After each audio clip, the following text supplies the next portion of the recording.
అంటే అప్పట్లో 2019, 24 మధ్యలో వైసీపీ ప్రభుత్వం ఉంది. వైసీపీ అంటేనే బోగస్ పార్టీ అండి. వాళ్ళు చెప్పేది బోగస్ మాటలే. కూటమిలో కలతలు సృష్టించడానికి మీ ప్రత్యర్థులు ఎంత లేకపోతే ఆ పేరు నాని మాటలు వింటున్నారుగా మీరు. ఇప్పుడు కూడా గాలి మాటలు మాట్లాడతాడు.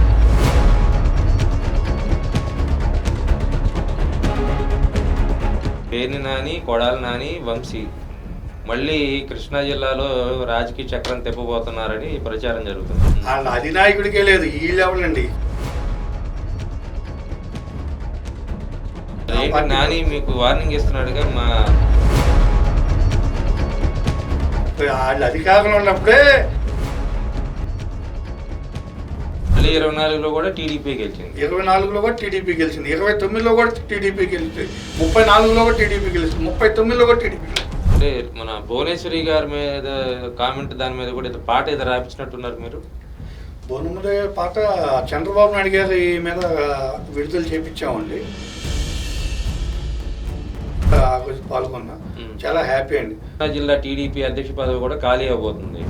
దానికి సంబంధించి మీ పేరు కూడా విస్తృతంగా ప్రచారం జరుగుతుంది. అధిష్టానాన్ని అయితే నేను అభ్యర్థించిన మాట వాస్తవం.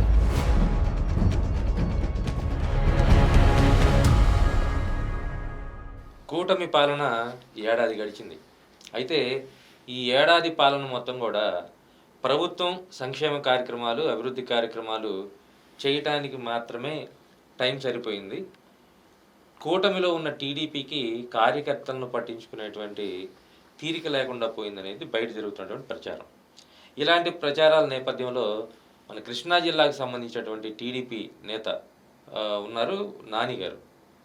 టీడీపీ కార్యకర్తలకు అసలు మంచి జరుగుతుందా లేదా, మేలు జరుగుతుందా లేదా, బయట జరుగుతున్నటువంటి ప్రచార నేపథ్యంలో ఆయన అభిప్రాయం ఎట్లా ఉంటుంది తెలుసుకునే ప్రయత్నం చేద్దాం. సార్ నమస్తే. ముఖ్యంగా రాష్ట్రంలో కూటమి ప్రభుత్వం వచ్చిన తర్వాత టీడీపీ కార్యకర్తల పరిస్థితి ఎలా ఉంది? కూటమి ప్రభుత్వం వచ్చాక తెలుగుదేశం పార్టీ కానీ కూటమిలో ఉన్న అన్ని పార్టీల కార్యకర్తలు చాలా సంతోషంగా ఉన్నారండి. దానికి తోడు ఆంధ్ర రాష్ట్ర ప్రజలంతా కూడా కూటమి పాలన వచ్చాక సంతోషంగా హ్యాపీగా జీవిస్తున్నారు. మా కార్యకర్తలకు ఎలాంటి ఇబ్బంది లేదండి. మా నాయకుడు చంద్రబాబు నాయుడు గారు కానీ, పవన్ కళ్యాణ్ గారు కానీ, లోకేష్ గారు కానీ, ఇది కార్యకర్తల పార్టీ. కార్యకర్తల తర్వాతే నాయకులు, ఆ తర్వాత ఏదైనా అన్న ఇది జీర్ణించిపోయిన పార్టీ. మా నాయకులు మమ్మల్ని అలాగే చూస్తున్నారు. ఇక్కడ కార్యకర్తలకు ఎలాంటి నిరుత్సాహం లేదండి. చాలా ఉత్సాహంగా పనిచేస్తున్నాం. ఈ ఉత్సాహం ఇదే టెంపో మళ్ళీ 20 ఏళ్ళ దాకా తగ్గకుండా ఉండేట్టు మేము ప్లాన్ చేస్తుంటాం. మా పార్టీ ఖచ్చితంగా అది సక్సెస్ అవుతామండి. టీడీపీ కార్యకర్తలకి ఎలాంటి నిరుత్సాహం ఉండదు. ఎందుకంటే గడిచిన 35 ఏళ్ళుగా మీరు చెప్తున్న లెక్కలు ప్రతి కార్యకర్త కూడా పార్టీని ఓన్ చేసుకుంటారు, వాళ్ళ పార్టీ అని చెప్పని ఫీల్ అవుతారు. కానీ అధికారం వచ్చిన తర్వాత టీడీపీ కార్యకర్తను పట్టించుకోదు అనేది బయట జరిగేటువంటి ప్రచారం. మీ పార్టీలో ఇప్పుడు నిజంగా ఏ పరిస్థితి ఉంది? అది మీరు చెప్పింది 100% దుష్ప్రచారం అండి. మా పార్టీ కార్యకర్తల పార్టీ. కార్యకర్తల కోసమే మా నాయకుడు చంద్రబాబు నాయుడు గారు, మా నాయకుడు లోకేష్ బాబు, పవన్ కళ్యాణ్ గారు అహర్నిశలు కష్టపడుతున్నారు. ప్రజల కోసం కష్టపడుతున్నారు. మా కార్యకర్తలంతా కూడా తెలుగుదేశం పార్టీ కానీ కూటమిలో కానీ చాలా సంతోషంగా ఇచ్చేస్తున్నాం. దాంట్లో డౌటే లేదు అసలు. ఏం సార్ మీకు అసలు రాజకీయ నేపథ్యం ఏంటి? మీరు ఎక్కడి నుంచి స్టార్ట్ అయ్యారు? ఇప్పుడు పార్టీలో ఈ స్థాయికి ఎదిగారు. ఖచ్చితంగా పార్టీ కార్యకర్తల పార్టీ అనేది చెప్పుకోక తప్పదు. మీ ప్రస్థానం ఎలా సాగింది అసలు? నా ప్రస్థానం అంటే ఇప్పుడు నేను మీడియాతో చెప్పచ్చో లేదో, నా లైఫ్లో మా అమ్మగారు నన్ను ఒకే ఒకసారి కొట్టారండి. అది ఎప్పుడంటే 1982లో అన్నగారు చైతన్యరాజు వేసుకుని విజయవాడ వచ్చారు. మేము ఉండేది ప్రసాదం పాడండి. మా స్కూల్ ప్రతిభానికేతన్, నేను మాచవరంలో చదువుకుంటున్నాను. నేను 4th క్లాస్ అప్పుడు ఈ ఫోన్లు ఇవన్నీ లేవు. మా స్కూల్ వదిలే టైంకి అన్నగారు చైతన్యరాజు వేసుకుని మాచవరం జెండా ఎగరేస్తానికి వచ్చారు. ఆ చైతన్యరాజు వెనకమాల అన్నగారిని చూస్తా మేము అప్పుడు సిటీ బస్సులో వచ్చేవాళ్ళండి. ఆ రోజు బస్సు కాదండి. ఆ చైతన్యరాజు వెనకమాల పరిగెత్తుకుంటా ప్రసాదం పడదాకా వచ్చాం. 5కి ఇంటికి రావాల్సిందంటే 9:30, 10 అయింది. ఆ రోజే మా అమ్మ కొట్టింది. ఆ రోజు చైతన్యరాజు వెనకమాల పడ్డామండి. ఇంకా పరిగెత్తనే ఉండం. ఆ జెండా వదల్లా, ఈ కండువా వదల్లా. అదండి. ఆ తర్వాత నేను ప్రసాదంపాడు గ్రామ అధ్యక్షుడిగా చేశాను. తర్వాత విజయవాడ రూరల్లో సెక్రటరీగా చేశా. ఎట్లా గ్రామ ప్రెసిడెంట్గా అంటే టీడీపీకి సంబంధించి? టీడీపీకి అండి. నేను పార్టీ పదవులే ఇష్టపడతానండి. అప్పటి నుంచి కూడా నేను పార్టీ పదవులే చేశాను, పార్టీ కోసమే చేస్తాను. తర్వాత విజయవాడ రూరల్ మండల సెక్రటరీగా చేశాను. ఆ తర్వాత మా నాయకత్వం నన్ను యువత రాష్ట్రానికి కావాలని రాష్ట్ర తెలుగు యువతకు పంపించింది, అక్కడ సెక్రటరీగా చేశాను. ఆ తర్వాత ప్రతిపక్షంలో ఉన్నాం, గట్టిగా జిల్లాలో చేయాలని చెప్పి నన్ను కృష్ణా జిల్లా తెలుగు యువత ప్రధాన కార్యదర్శిగా తీసుకొచ్చారండి. మాకు అప్పుడు అధ్యక్షులు కొల్లు రవీంద్ర గారు, నేను ప్రధాన కార్యదర్శి. మేమిద్దరం కొలీగ్స్గా 5.5 సంవత్సరాలు చేశాం జిల్లా పార్టీ, జిల్లా తెలుగు యువతకి. ఆయన అధ్యక్షులు, నేను జనరల్ సెక్రటరీ. తెలుగు రైతు ప్రధాన కార్యదర్శిగా మీరు అసలు ఏమేం కార్యక్రమాలు చేశారు? అంటే అప్పట్లో 2019-24 మధ్యలో వైసీపీ ప్రభుత్వం ఉంది, మీరు చేసిన ప్రధానమైనటువంటి పోరాటాలు ఏంటి? ఆ రోజు మాకు ప్రతిరోజు పోరాటమేనండి. అది రైతు వ్యతిరేక ప్రభుత్వం, వైఎస్ జగన్మోహన్ రెడ్డి ప్రభుత్వమే రైతు వ్యతిరేక ప్రభుత్వం. ఆ రైతు వ్యతిరేక ప్రభుత్వంలో రైతులకి ఏమీ న్యాయం జరగలా, తుఫాన్లు వస్తే ధాన్యం కొనే నాదులు లేడు, రైతులకి విత్తనాలు అందించలా, సబ్సిడీదారుల మీద యూరియా ఇట్లాంటి ఎరువులు అందించలా. ఆయన అన్నింటిలో వైఫల్యం. రైతుకి అండగా నిలబడటానికి మేము 365 రోజులు పోరాటం చేయాల్సి వచ్చేది. అప్పుడు మా రైతు అధ్యక్షులు మగటి శ్రీనివాసరెడ్డి గారండి, ఆయన నాయకత్వంలో మేము రాష్ట్రం అంతా తిరిగాం. ఎక్కడ రైతు సమస్య వచ్చినా సరే మేము ఉన్నామని వాళ్ళ బాసటగా నిలబడ్డాం, ఉద్యమించాం, చేశాం. అయినా అది మొండి ప్రభుత్వం. ఆ మొండి ప్రభుత్వం మెడలు ఉంచడానికి మా చంద్రబాబు నాయుడు గారి ఆదేశానుసారం అహర్నిశలు కష్టపడ్డాం. ఈరోజు రైతు సుభిక్షంగా ఉన్నాడు, రైతు సంతోషంగా ఉన్నాడు అంటే చంద్రబాబు నాయుడు గారి పుణ్యం. ఆగా చంద్రబాబు నాయుడు గారు చెప్పిననే వాళ్ళ హామీలు అమలు చేస్తున్నాం. కానీ జనరల్గా వైసీపీ వాళ్ళు క్లెయిమ్ చేసుకునేది ఏంటంటే వైఎస్ఆర్ కానీ జగన్మోహన్ రెడ్డి కానీ రైతు పక్షపాతులు, అందుకే నియోజకవర్గాల్లో కానీ గ్రామాల్లో కానీ రైతు భరోసా కేంద్రాలు పెట్టాం, అన్ని సబ్సిడీలు ఇచ్చాము, రైతులకు విత్తనాలు ఇచ్చామని చెప్పని వాళ్ళు చెప్తూ ఉంటారు. వాస్తవ పరిస్థితిలో మీరు నిజంగా చూసినటువంటి రైతు కష్టాలు ఏమన్నా ఉంటే చెప్పండి. అసలు రైతుకి ఒక కష్టమని ఏం చెప్తామండి, పంటకి సరైన రైతుకి పంట కొనుగోలుకి సబ్సిడీ కాదండి, కొనుగోలు ధర నిర్ణయించారా? లేదు. రైతు కొనుగోలు ధర లేకపోతే రైతు పండించి మద్దతు ధర లేనప్పుడు రైతు ఎంత ఇబ్బంది పడతాడండి. అది ఒక రైతు కాదండి, అది వరి రైతు కానీ, మామిడి రైతు కానీ, పామాయిల్ రైతు కానీ, అన్ని రకాలైన రైతులు ఇబ్బంది పడ్డారు. మేము అన్నిటి మీద పోరాటం చేసాం. ఆ మధ్యలో తుఫాన్ వచ్చింది, ధాన్యం కొనలా. అంతకుముందు 2014 గవర్నమెంట్లో చంద్రబాబు నాయుడు బాతులు తినలేని ధాన్యాన్ని కూడా కొని ఎఫ్ఐ ద్వారా కొని రైతుకు మేలు చేశారు. ఆ విధంగా చేయమని వాళ్ళ మీద అగ్నిచులు పోరాటం చేశాం. మా పోరాటం వల్లే జగన్మోహన్ రెడ్డి ఎంతో కొంత న్యాయం చేశాడు రైతులకి, తెలుగుదేశం పార్టీ చేసిన పోరాటం వల్లే. అదిగాక అసలు వైసీపీ అంటేనే బోగస్ పార్టీ అండి, వాళ్ళు చెప్పేది బోగస్ మాటలే. రైతు భరోసా కేంద్రం వాళ్ళ రాజకీయ నిరుద్యోగులకి ఉపాధి కల్పిస్తానని చెప్తే రైతులకు ఉపయోగపడేది కానీ కాదు, అదంతా బోగస్. ఆ పార్టీనే బోగస్, ఆ నాయకుడు బోగస్, ఆ పార్టీ బోగస్. సార్ పార్టీలు తీసి పక్కన పెట్టండి సార్, రైతులకి పంట పండించే సమయంలో ప్రతి ఒక్కసారి కూడా తుఫాన్లు కావచ్చు, ప్రకృతి వైపరీత్యాలు కావచ్చు, అయితే అతివృష్టి లేదంటే అనావృష్టి రైతుల్ని పూర్తి స్థాయిలో నిర్వీర్యం చేస్తుంటాయి.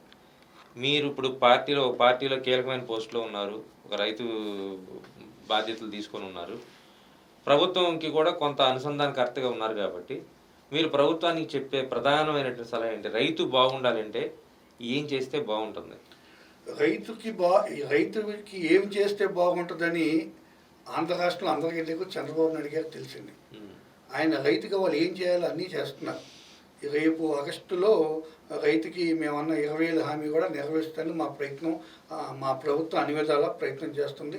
అది సఫలీకృతమై రేపు ఆగస్టులో ఖచ్చితంగా ప్రతి రైతుకి అకౌంట్లో అమౌంట్ వేస్తున్నాం.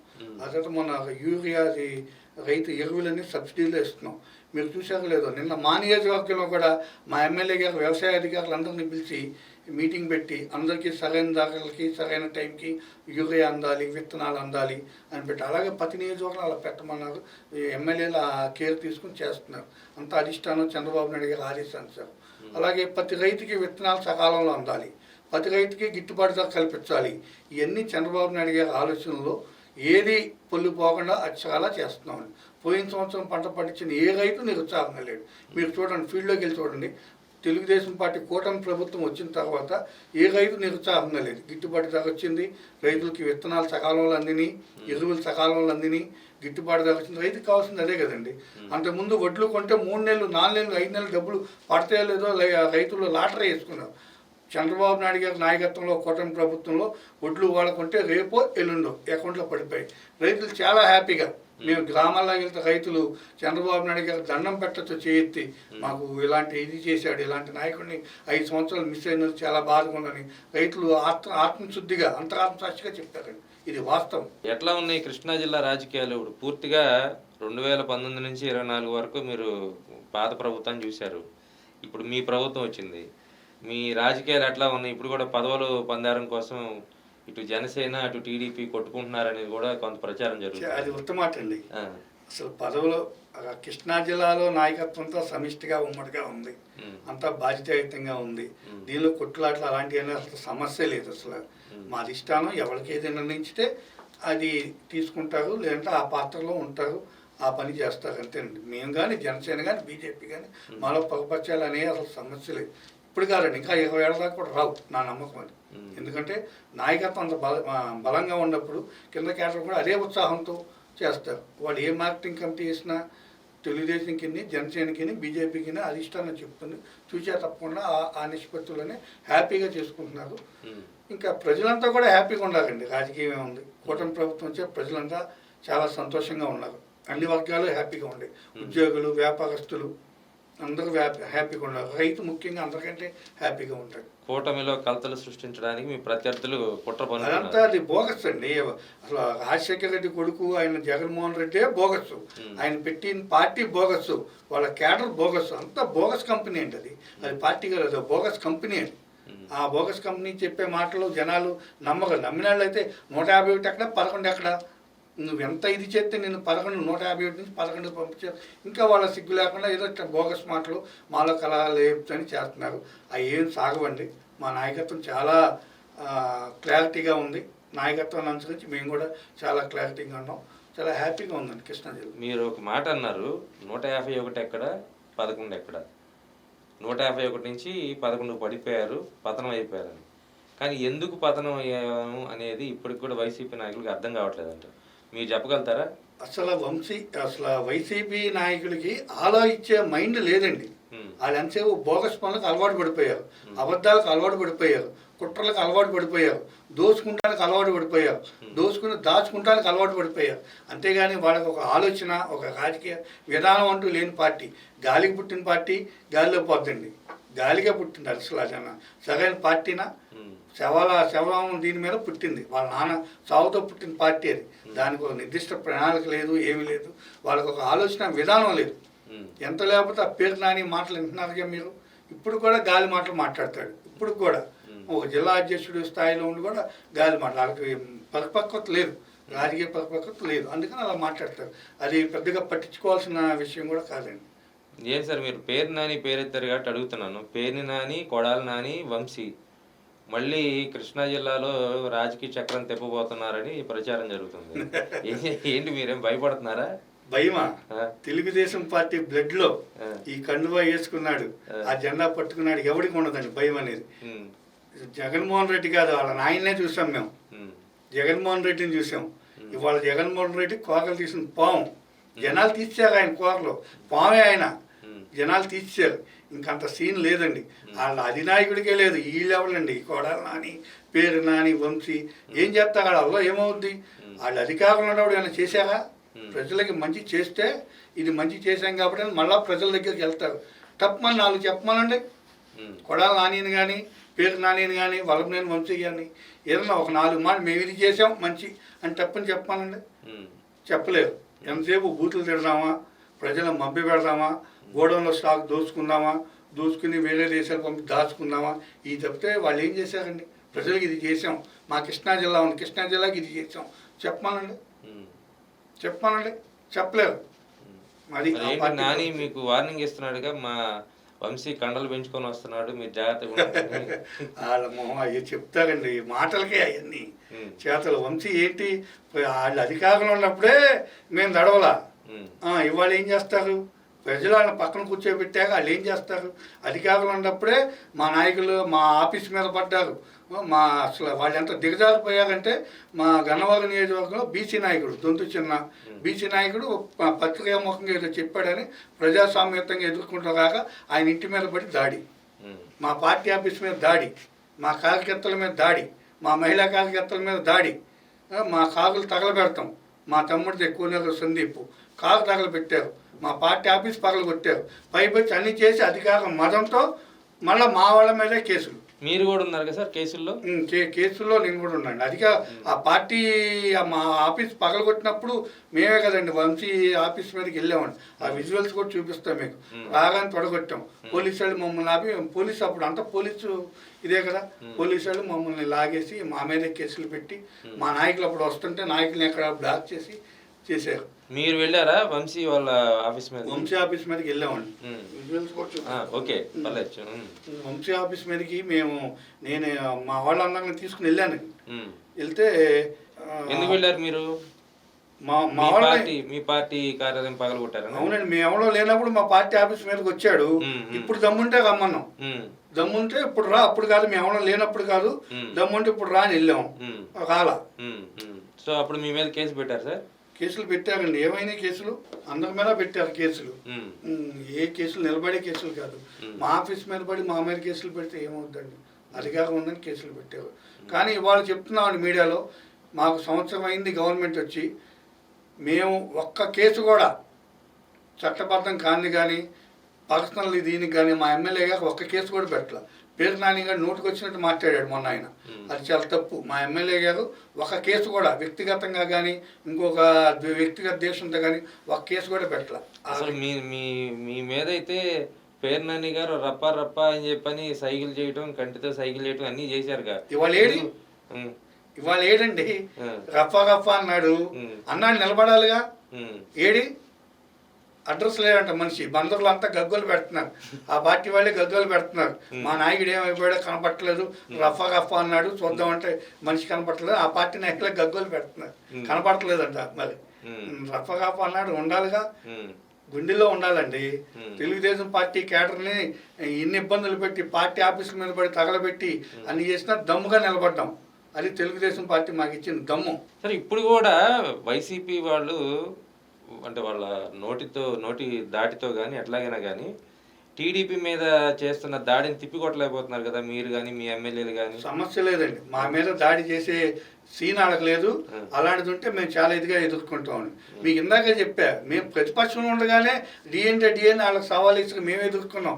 అప్పుడే మమ్మల్ని చూసి వాళ్ళు తగ్గారు. ఇవాళ వాళ్ళేంటండి మమ్మల్ని మా మీద ఇచ్చేసేది. అలా అది ఆ మాట కరెక్ట్ కాదండి. అసలు మేము దాన్ని ఎప్పుడు ఛాలెంజింగ్ అని తీసుకుంటాం. మా పార్టీ అది, మా పార్టీ. గన్నవరంలో ఇప్పుడు మీరు ఆ లెక్కన వేసుకుంటే గన్నవరంలో వల్లభనేని వంశీ ఒక బలమైన నాయకుడు అని చెప్తారు, నిజమా కాదా? ఇంకెక్కడ బలం అండి. 35,000 ఓట్ల మెజారిటీ మా వెంకటరావు గారికి వచ్చింది. గన్నవరం చరిత్రలో లేదంట. 35,000 మెజారిటీ గన్నవరం శాసనసభ స్థానం ఏర్పడ్డాక ఎమ్మెల్యేగా 35,000 మెజారిటీ రావటం ఎర్రగడ్డ వెంకటరావు గారికి ఫస్ట్. 35,000తో ఓడిపోయిన ఎమ్మెల్యే ఎవడన్నా ఉన్నా అంటే వల్లభనేని వంశీ గారు. ఇంకెక్కడ బలం అండి? బలం అంటే 35,000 ఎక్కడ ఓడిపోతాడు? బాబు చూసి బలం అనుకున్నారు.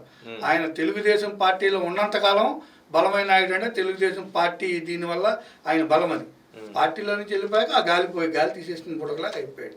పార్టీలో ఉన్నప్పుడు ఎవరికైనా వెలుగు. కానీ వంశీ 2 సార్లు గెలిచాడు, గన్నవరం ఆయన కంచుకోట అని చెప్తుంటారు. తెలుగుదేశం పార్టీ గెలిచింది అక్కడ, వంశీ కాదండి. తెలుగుదేశం పార్టీ గెలిచింది 2014లో, 2019లో తెలుగుదేశం పార్టీ గెలిచింది. అది వంశీ కాదు, తెలుగుదేశం పార్టీ. ఆ ప్లేస్ లో ఎవరున్నా గెలిచింది. 24లో కూడా టీడీపీ గెలిచింది, 24లో కూడా టీడీపీ గెలిచింది, 29లో కూడా టీడీపీ గెలుస్తుంది, 34లో కూడా టీడీపీ గెలుస్తుంది, 39లో కూడా టీడీపీ గెలుస్తుంది. గన్నవరం టీడీపీ కంచుకోట, దాంట్లో డౌట్ లేదు. ఎక్కడ వంశీకి ఛాన్స్ ఎవరు? ఇంకెక్కడ వంశీ అండి, వంశీ పని అయిపోయింది. ఇంకా వంశీ లేదు, కొడాలి నాని లేదు, పేరు నాని లేదు. కృష్ణా జిల్లా తెలుగుదేశం గడ్డ. మీరు అసలు కేసులు పెట్టలేదన్నారు, వంశీ మీద గట్టిగానే పెట్టినట్టున్నారు కేసులు. ఇప్పుడు మేము పెట్టలేదండి. ఆ రోజు మా మీద దాడి జరిగినప్పుడు మా వాళ్ళు కూడా కేసు పెట్టారు. అయితే అప్పుడు ఉన్న రాజకీయ నేపథ్యంలో మా కేసులు బుక్ చేసి యాక్షన్ తీసుకోవాలి.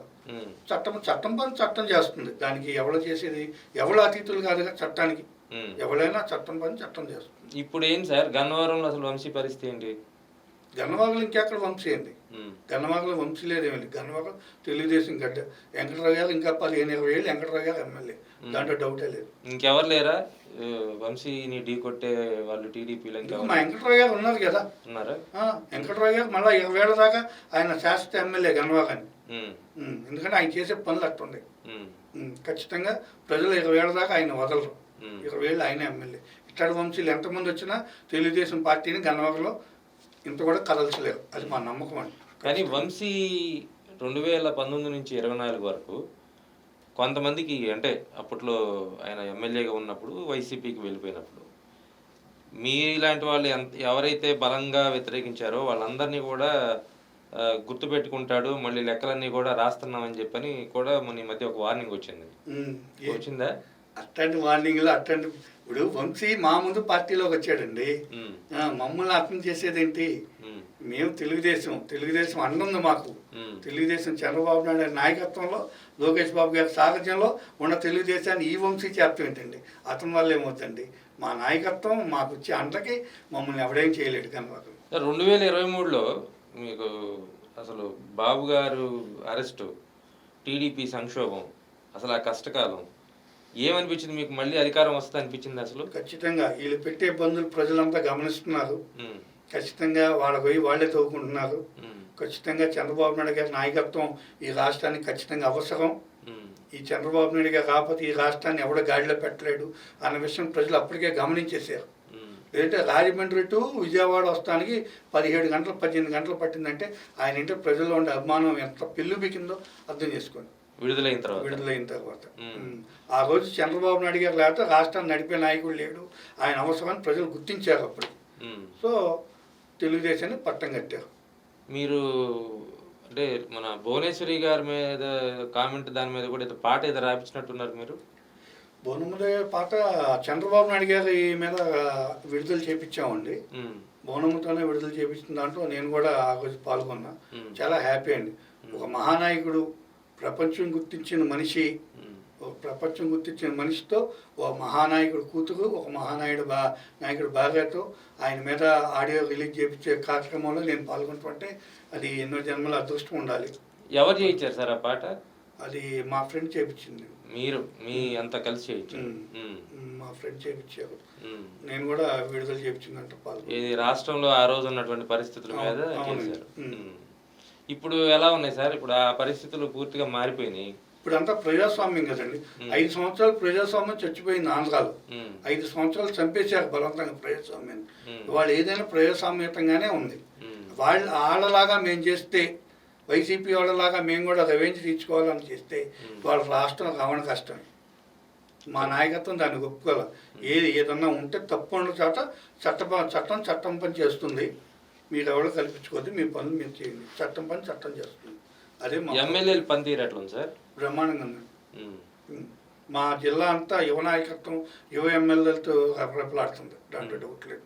మా కృష్ణప్రసాద్ గారు కానీ, మా వగలరాజా గారు కానీ, మా వెంకటరావు గారు కానీ, బోడే ప్రసాద్ గారు కానీ, మా కుల రవీంద్ర గారు కానీ, ఇదంతా ఎంత యంగ్స్టర్స్ అంతా ఇప్పుడు మా కొనకల నాగయ్య నాయకత్వంలో జిల్లాలో దాకా బ్రహ్మాండంగా చేశారు. ఇంకా ముందు కూడా అదే వర్క్ కొనసాగుతుంది. మీకు ఒక్కటేగా మంత్రి పదవి? మాకు కుల రవీంద్ర గారు మా జిల్లా మంత్రి. అంతా యంగ్ ఎమ్మెల్యేలు, పార్లమెంట్ సభ్యులు బాలశౌరి గారు బ్రహ్మాండంగా చేస్తున్నారు. కోర్టు దీనిలో కీలక పాత్ర పోషించారు. ఆయన ఎంపీ ల్యాండ్స్ బాగా చేస్తున్నారు. కూటమి ప్రభుత్వం కదా, బాగా చేస్తారు. అలాంటి వాళ్ళే కూటమి ప్రభుత్వంలో సభ్యులుగా ఉంటారు. పనిచేసే వాళ్ళకే పదవి మా గవర్నమెంట్. ఆయనకి కేంద్ర మంత్రి కూడా ఇస్తారంటున్నారు, నిజమేనా సార్? అంటున్నారండి. మరి అది అధిష్టానం తీసుకున్న నీళ్ళని బట్టి మా అధిష్టానం బాబు గారు, పవన్ గారు వీళ్ళంతా ఒక ఆలోచన చేసేవి కదా సార్. ఇప్పుడు మీరు గ్రామ స్థాయి నుంచి రాష్ట్ర స్థాయి వరకు వెళ్ళారు.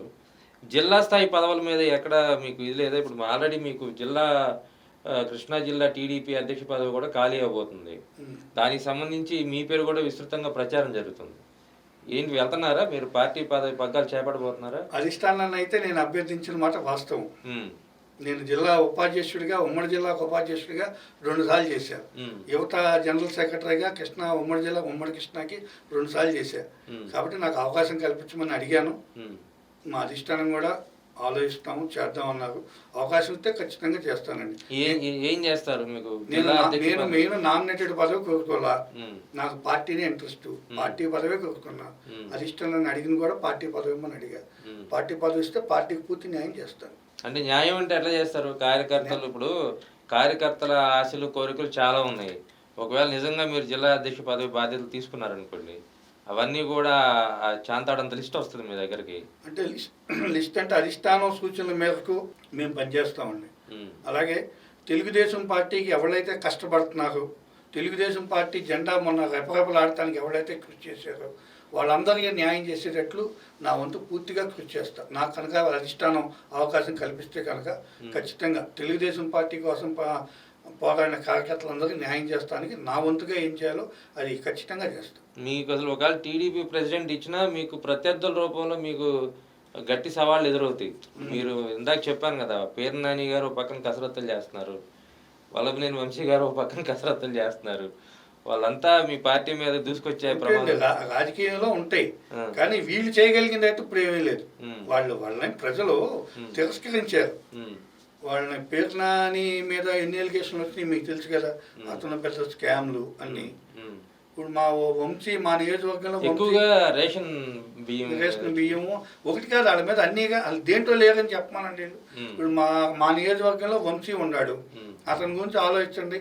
మా నియోజకవర్గం వచ్చి ఏ కొండను అడిగినా చెప్పుద్ది, ఏ వాగుని అడిగినా చెప్పుద్ది, ఏ చెరువుని అడిగినా చెప్పుద్ది వీళ్ళు చేసిన స్కామ్. అట్లాగే అన్ని నియోజకవర్గాల్లో వాళ్ళ ఎమ్మెల్యేలంతా వాళ్ళ డబ్బులు దాచుకుంటానికి తప్పితే ప్రజలు పట్టించుకోవాలా. ఇంకా వీళ్ళు పట్టించుకోరు, ఆ పార్టీనే బోగస్ పార్టీ అని ప్రజలకు అర్థమైపోయింది.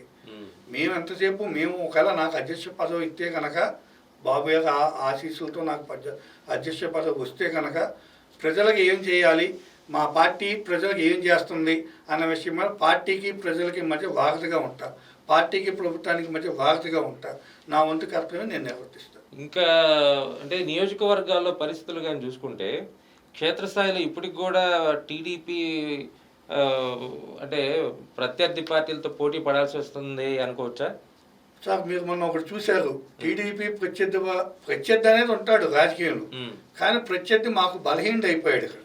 ఎందుకంటే తెలుగుదేశం పార్టీ విధానాలకు, కూటమి ప్రభుత్వం ఉన్న స్ట్రాంగ్నెస్కో, కూటమి ప్రభుత్వం చేస్తున్న అభివృద్ధి పనులకు ప్రత్యర్థి అనేవాడు వీక్ అయిపోయాడు. సో మాకు ప్రత్యర్థి అంటే మేము మాకు ఇబ్బంది ఏమి లేదండి. మా పార్టీ స్ట్రాంగ్గా ఉంది. కూటమి ప్రభుత్వం చేసే అభివృద్ధి పనులకి జనాలు మేము వెళ్తే చాలా ఆకలి పడుతున్నారు. సుపరిపాలనలో మొన్న వెళ్ళాం, ఇంటింటికి వెళ్ళాం. జనాలని మేము అడిగే కంటే ముందు వాళ్ళే చెప్తున్నారు, మాకు పెన్షన్ వస్తుంది, 4,000 పెన్షన్ ఇచ్చాడు బాబు గారు, అన్నమాట నిలబెట్టుకున్నాడు, మా గ్యాస్ బండ పంపించాడు, మా పెద్ద కొడుకు అన్నమాట నిలబెట్టుకున్నాడు. తర్వాత మాకు ఇంట్లో ఎంతమంది పిల్లలు ఉంటే అంతమంది పిల్లలకి 15,000 లెక్కన వేసారు, 13,000 పడిపోయినాయి, ప్రతి పిల్లడికి పడిపోయినాయి. మా అన్నయ్య అన్నమాట నిలబెట్టుకున్నాడు, మా పెద్ద అన్నయ్య చంద్రబాబు నాయుడు గారు అన్నమాట నిలబెట్టుకున్నారు, మా ఎమ్మెల్యే గారు అన్నమాట నిలబెట్టుకున్నారు. మా ఎమ్మెల్యే గారు ఎన్నికల్లో బాబు గారు ఇచ్చేస్తారని మాకు చెప్పారు, అదే ఇప్పుడు చేపిస్తున్నారు. మేము చాలా హ్యాపీగా ఉన్నాం అని చెప్పుకున్నారు. రేపు ఆగస్టు నుంచి ఉచితంగా మహిళలకి బస్సులో ప్రయాణం కూడా కల్పిస్తాం, రైతులకి అన్నమాట ప్రకారం అమౌంట్ వేసేస్తాం. మా బాబు గారు ఏదైతే హామీ ఇచ్చారో 6 పథకాలు అవన్నీ అమలు చేస్తారు. దానికి కూటమి ప్రభుత్వం కట్టుబడి ఉంది, అది ప్రజలకు అర్థమైంది. కాబట్టి వైసీపీ అనే దాన్ని కృష్ణా జిల్లా పొలిమేరలో లేకుండా తరం కొడతాం. అది ఖచ్చితంగా. ఈ సూపర్ 6లో ప్రజల నుంచి బాగా అభిమానం చూరగొన్న పథకం ఏంటంటే ఏం చెప్తారు? అన్నీ అసలు ఏది తీస్తారు చెప్పండి. ఆయన 2,000 పెన్షన్తో వచ్చారు, 3,000 చేస్తానన్నాడు. 1000 పెన్షన్ పెంచడానికి 5 ఏళ్ళు పట్టింది. 5 ఏళ్ళు పట్టింది. జనాలను మోసం చేశాడు. మా పెద్ద ఆయన మా బాబు గారు వచ్చిన ఫస్ట్ నెలే 4,000 పెన్షను. ఎన్నికల సమయంలో పెండింగ్ ఉండేవి కూడా కలిపి 7,000 రూపాయలు ఇంటింటికి తీసుకెళ్ళి ప్రతి అవ్వకి ప్రతి తాతకి ఇచ్చి వాళ్ళ మొహంలో వెలుగు చూసినాడు అండి. మేము వాళ్ళ మొహంలో వెలుగు చూసాం. వాళ్ళు మేము 7,000 ఇస్తే చేసి చంద్రబాబు నాయుడు గారి ఫోటోకి దండాలు పెట్టి ఇలాంటి నాయకుడు రావాలి, ఇలాంటి నాయకుడు మిస్ అయ్యాం అని కళ్ళ నీళ్ళు పెట్టుకుని అవ్వల తాతలో మేము 3 మంది చూసాం. అది చంద్రబాబు నాయుడు గారు అంటే ఉండే అభిమానం జనాలకి. ఈ అభిమానం ఇప్పుడులో పోదండి. ఈ అభిమానం చంద్రబాబు నాయుడు గారు నాయకత్వంలో కూటమి ప్రభుత్వం ఇంకొక 20 ఏళ్ళు ఇలాగే కొనసాగుతుందని నేను గట్టిగా నమ్ముతున్నాను. చివరిగా ఓ ప్రశ్న సార్, మీరు టీడీపీ అధ్యక్షుడిగా కృష్ణా జిల్లా బాధ్యతలుగా తీసుకుంటే కార్యకర్తలకి ఏ విధంగా అండగా నిలబడతారు? అధిష్టానం కనుక నన్ను జిల్లా అధ్యక్షుడిగా నియమిస్తే కనుక ప్రతి కార్యకర్త గుండెల్లో నేను ఉంటా. ఖచ్చితంగా వాళ్ళ మంచి కోసమే 24 గంటలు నేను పాటుపడతా, దాంట్లో డౌట్ లేదండి. అర్ధరాత్రి నా ఫోన్కి ఫోన్ చేసిన, అర్ధరాత్రి నా ఇంటి తలుపు తట్టిన కార్యకర్త కోసం నేను వెళ్ళి నిలబడతాను ఖచ్చితంగా. తర్వాత కార్యకర్తలు కొంతమంది గుర్తింపు కాని కార్యకర్తలు ఉండాలి మా పార్టీలో కూడా కొంతమంది అధిష్టానం దృష్టికి వెళ్ళక వాళ్ళ పేర్లు అధిష్టానం నోటీసులో లేక కానీ పార్టీ కోసం 24 గంటలు ఇక్కడ కష్టపడతారు. అలాంటి కార్యకర్తలను గుర్తించి అధిష్టానం దృష్టికి తీసుకెళ్ళి వాళ్ళకు కూడా న్యాయం చేస్తాను. ముఖ్యంగా యువత, మా పార్టీకి వెన్నుముక యువత, బీసీ, మహిళ ఆ 3 వర్గాలని సముచిత న్యాయం కల్పించడానికి నా వంతుగా ఒక జిల్లా అధ్యక్షుడిగా ఏది కాకుండా అవన్నీ తీసి బాబు గారి ఆశీస్సులతో అన్నీ చేస్తానని నేను బలంగా నమ్ముతున్నానండి.